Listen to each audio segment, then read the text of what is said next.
तो नमस्कार बच्चों। आज स्वागत है आप लोगों को ज्योग्राफी की पहली क्लास में हमारे प्यारे से यूट्यूब चैनल पर। तो बच्चों, मैंने आपका पहला क्लास हिस्ट्री का ले चुका हूँ। आप इस यूट्यूब चैनल पर आप देख सकते हैं। तो मैंने उसी दिन बताया था, मतलब कल की क्लास में मैंने बताया था कि किसी भी गवर्नमेंट एग्जाम में, चाहे वो एसएससी हो, कोई भी एग्जाम हो, यूपीएससी हो, कोई भी सेंट्रल हो, स्टेट लेवल कोई भी एग्जाम हो, उसमें जीएस का बहुत ही इम्पोर्टेंट रहता है। इस बात को हम लोग बखूबी जानते हैं कि जीएस की सेवा, जीएस के अलावा आप कोई भी गवर्नमेंट एग्जाम को नहीं निकाल सकते हैं।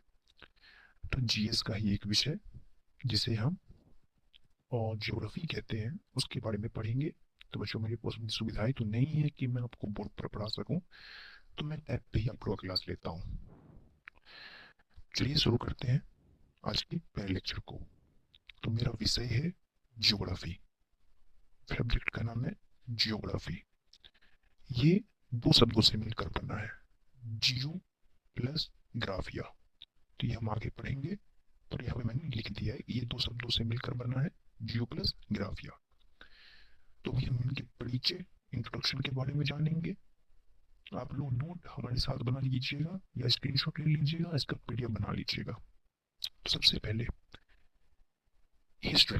एरिस्टोथेनियस के द्वारा सबसे पहले ज्योग्राफी, भूगोल शब्द का प्रयोग किया गया। ठीक है। हम जानेंगे कि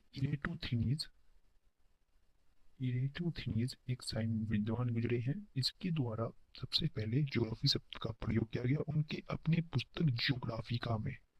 इस बात को सबसे ज्यादा इंपॉर्टेंट, इसको याद रखेंगे, जियोग्राफिका में किया गया। ये ग्रीक भाषा में लिखा गया था, यानी लैटिन भाषा में लिखा गया था। यहाँ तक सबको समझ में आ गया। इसका आप नोट लिख लेंगे। चलिए हम आगे चलते हैं नेक्स्ट पेज पर। ज्योग्राफी। ठीक है। सबसे पहले बात आता है, ये ज्योग्राफी शब्द आया कहाँ से है। ये ज्योग्राफी शब्द आया कहाँ से है। तो ये ज्योग्राफी शब्द जोड़ाफोस से आया है। जोड़ाफोस से आया है, इस बात को याद रखेंगे। जोग रा फोस से। ये पूछ सकता है एग्जाम में आप लोगों को। जो एक ग्रीक भाषा है का शब्द है, इसको दो शब्दों से मिलकर बना। मैंने पहले बोला जियो प्लस ग्राफोस, यानी जियो मतलब होता है पृथ्वी, अर्थ, पृथ्वी। ग्राफोस मतलब होता है स्टडी, यानी पृथ्वी का अध्ययन करना ही क्या कहलाता है, ज्योग्राफी कहलाता है। या तो सबको समझ में आ गया हो तो नोट लिख लीजिएगा। मैंने यहाँ पर पहले बताया, मैं कोई पूरा क्लास नहीं ले रहा हूँ आप लोगों को, एक शॉर्ट सा लेक्चर है ये। अगले पेज पर चलते हैं। यहाँ से असल आपको ज्योग्राफी क्लास स्टार्ट होता है। सबसे पहला शब्द, ज्योग्राफी क्या है। ज्योग्राफी क्या है, यानी भूगोल। भूगोल क्या है। तो मैंने बताया था कि ज्योग्राफी जो है दो शब्दों से मिलकर बना है, जियो प्लस ग्राफोस या ग्राफिया, जो कहिए, ग्राफोस। जियो मतलब होता है अर्थ, ग्राफोस मतलब होता है स्टडी, यानी पढ़ना। यानी क्या है, पृथ्वी के बारे में पढ़ना। तो यहाँ पे सबसे इंपॉर्टेंट बात यहाँ पे लिखा गया है कि ज्योग्राफी जो है यह पृथ्वी का अध्ययन या वर्णन है। ये पृथ्वी का अध्ययन या वर्णन है। इस बात को हम लोग अच्छे से याद रखेंगे। चलिए आगे चलते हैं, इसका नोट लिख लीजिएगा। प्रिय दोस्तों, सबसे पहले हम बात करेंगे कि ज्योग्राफी का शुरुआत किसने किया। सबसे पहले तो आधुनिक भूगोल के जनक जो है वो एलेक्जेंडर वॉन हम्बल्ट को जाना जाता है। इसे सिर्फ याद रखेंगे, जरूरी नहीं है ये। मानव भूगोल का जनक फ्रेडरिच, जो जर्मन है, जर्मनी से थे, इनको माना जाता है। आधुनिक मानव भूगोल को पॉल ब्रिज को जाना जाता है।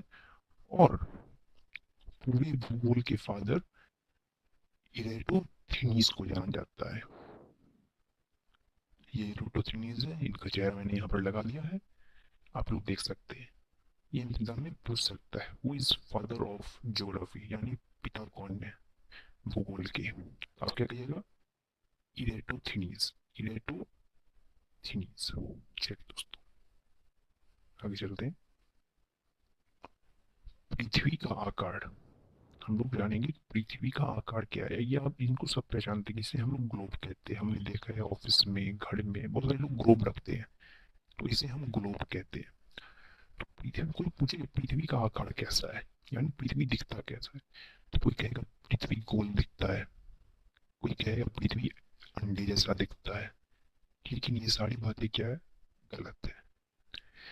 पृथ्वी का जो आकार है, पृथ्वी का जो आकार है उसका एक अलग नाम है, जिसे हम ज्यूइड कहते हैं, जिसे हम ज्यूइड कहते हैं, यानी भूभाग कहते हैं। इसका मतलब ये होता है कि जो अपने अक्ष पर तर्जनी झुका हो, यानी ध्रुव की तरफ चपटी, यानी आप गौर कीजिएगा तो यहाँ पे चपटा सा नजर आता है, ठीक है, और इधर उबड़ा सा, दो सॉरी, यहाँ चपटा सा नजर आता है और बीच में उबड़ा हुआ नजर आ रहा है, यानी ये बड़ा है इधर के भाग और इधर छोटा है। तो इसे कहते हैं, इसे याद रखेंगे कि जो ध्रुव की ओर चपटी हो, भूभाग की ओर फैली हो, तो इसे क्या कहते हैं? ज्यूइड कहते हैं। इसका नोटिस लीजिएगा आप लोग।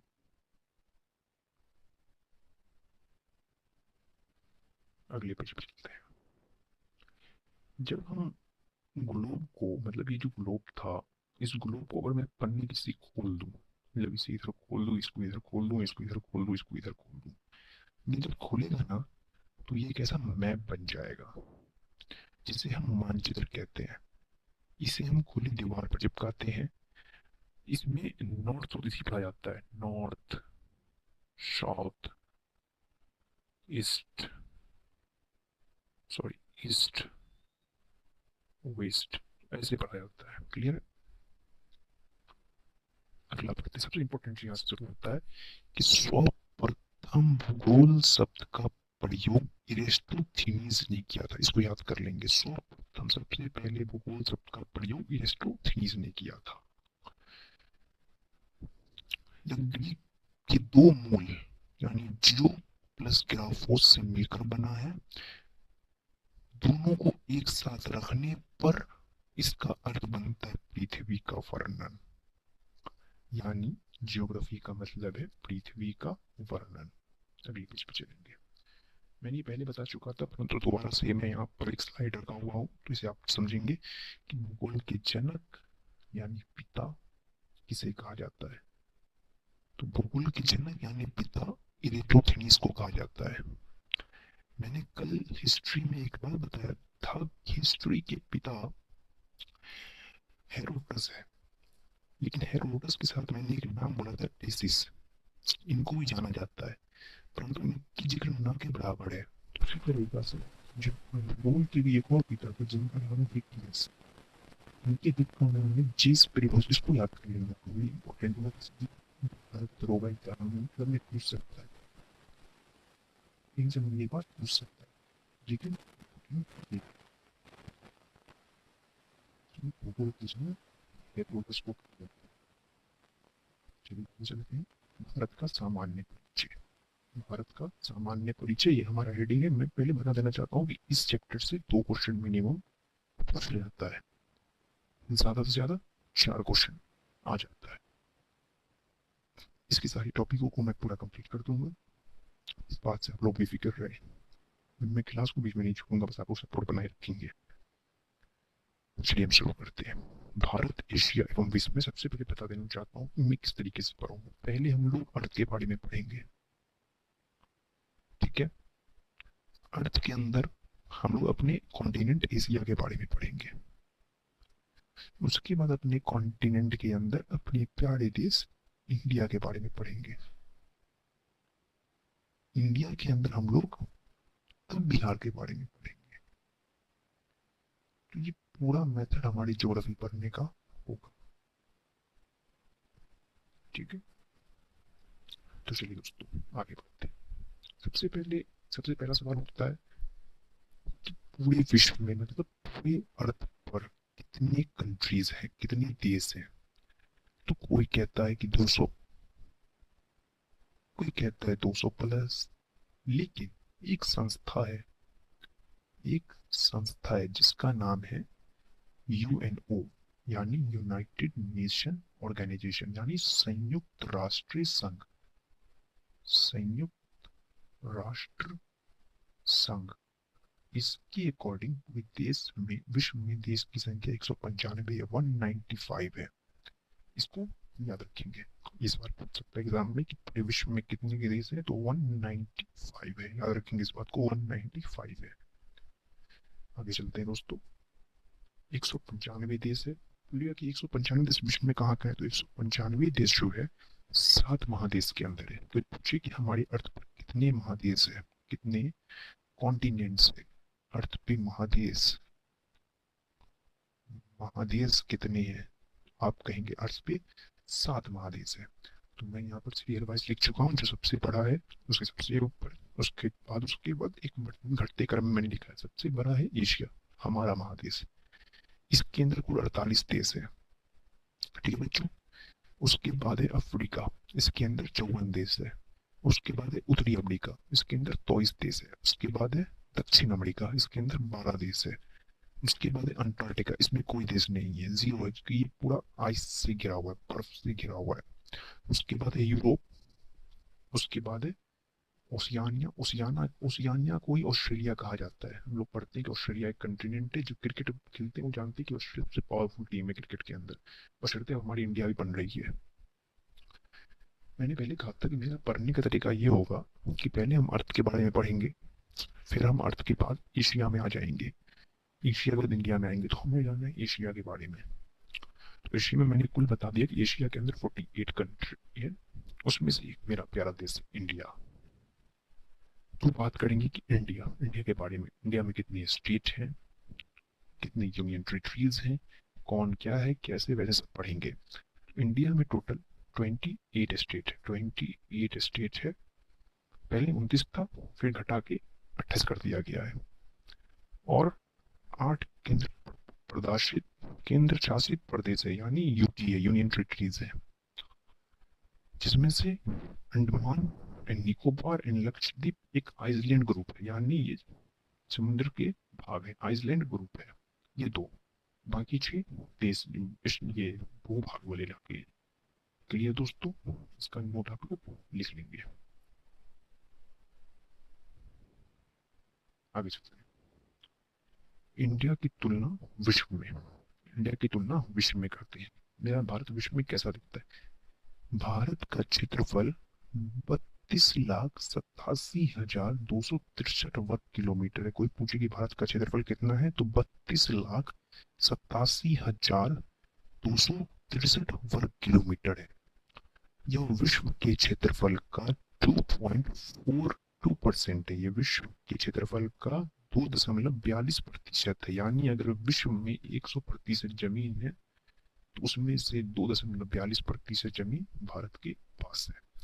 भारत का स्थान क्षेत्रफल के दृष्टिकोण से 7वां स्थान है, यानी भारत विश्व में 7वां सबसे बड़ा देश है। ठीक है दोस्तों, आगे चलते हैं।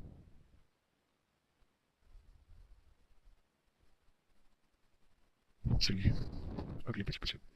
हम जानेंगे कि 7 देश है, तो उसमें कौन कितना बड़ा बड़ा है, कौन कैसा है। तो छोटा कर लेता हूँ स्लाइड को। ओके, सबसे पहला देश है रूस, हमारा देश, प्यारा देश रूस। देश हमारा नहीं तो दोस्त हमारा है। उसके बाद है कनाडा, उसके बाद है दलार अमेरिका, उसके बाद है चीन, उसके बाद है ब्राजील, उसके बाद है ऑस्ट्रेलिया, उसके बाद हमारा प्यारा देश भारत। इसको याद कर लेंगे, कोई जरूरी नहीं है इसको मैं इतना समझाऊं। अगले पेज पे चलते हैं। भारत की जनसंख्या पहले विश्व में देखेंगे, फिर अपनी इधर देखते हैं, एशिया में देखेंगे। 2011 की जनगणना के अनुसार, क्योंकि आपको पता है कि 2011 के बाद कोई भी जनगणना नहीं हुई है, क्योंकि संसद के अंदर भी काफी बातें हुई है, पार्लियामेंट में काफी बातें हुई है, जनगणना कराने को होगी, पर अभी नहीं हुई है। 2011 की जनगणना के अनुसार हमारे देश में 121 करोड़ 8 लाख, समझ रहे हैं आप? 121 करोड़, 1-2 करोड़ नहीं, 121 करोड़ 8 लाख, तो जो विश्व की जनसंख्या का 17.5% है। ये याद रखने की चीज है। जो विश्व की जनसंख्या का 17.5% है। 2026 के अनुसार ये लगभग आंकड़ा बढ़कर 121 से 147.148 करोड़ हो गया। लग रहा है कि लॉकडाउन के अंदर लोग घर में बैठ के जनसंख्या ही बढ़ाए थे। जो 17.74% बनता है विश्व की कुल इसका। भारत सबसे बड़ा जनसंख्या वाला देश बन गया है आज। पहले चीन था, अब चीन दूसरे नंबर पर चला गया है। चीन अब टेक्नोलॉजी में आगे बढ़ रहा है, हम जनसंख्या के आगे बढ़ रहे हैं। चलिए, कहीं तो आगे बढ़ रहे हैं, कहीं तो जीत रहे हैं दुनिया में। खैर, आगे बढ़ते हैं। विश्व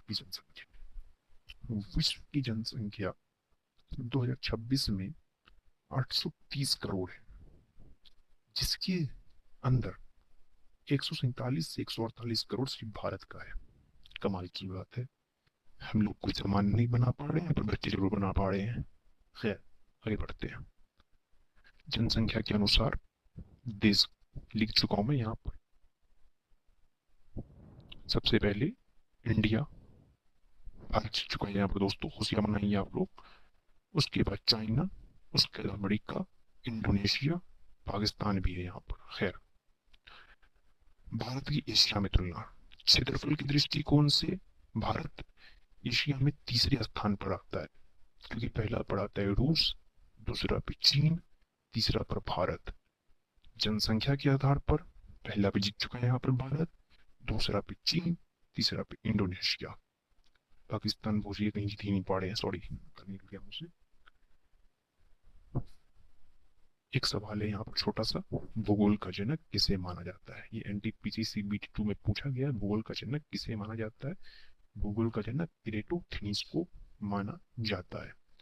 इस शॉर्ट नोट के रूप में मैंने आपको पूरा क्लास का, फर्स्ट क्लास का ब्यौरा दे चुका हूँ। थैंक यू बच्चों, चैनल को सपोर्ट कीजिएगा, सब्सक्राइब कीजिएगा, फॉलो कीजिएगा। शुक्रिया।